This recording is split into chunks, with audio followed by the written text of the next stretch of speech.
অনেক বাবা মা সন্তানকে বলে, এই তোর স্যারকে পা ধরে সালাম কর, তোর শাশুড়ি পা ধরে সালাম কর, তোর শ্বশুর পা ধরে সালাম কর, এরকম বলে না?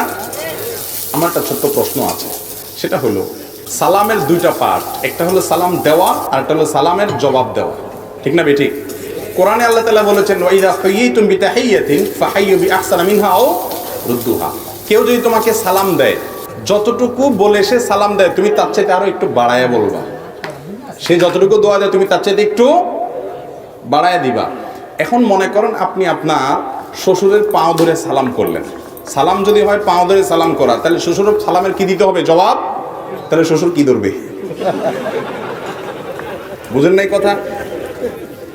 কথা বুঝেন নাই? সালাম দিলে সালামের জবাব দেওয়া ওয়াজিব। সালাম দিলে সালামের জবাব দেওয়া কি রে ভাই? ওয়াজিব।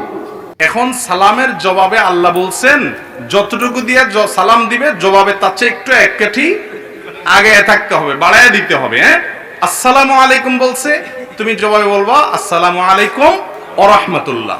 কেউ আসসালামু আলাইকুম ওয়া রাহমাতুল্লাহ বলছে, তুমি জবাবে বলবা ওয়া আলাইকুম আসসালাম ওয়া রাহমাতুল্লাহি ওয়া বারাকাতুহু। একটু বাড়ায় বলা উত্তম, কমপক্ষে অতটুকু। তাহলে এবার আপনি আপনার শ্বশুরকে পা ধরে সালাম দিলেন,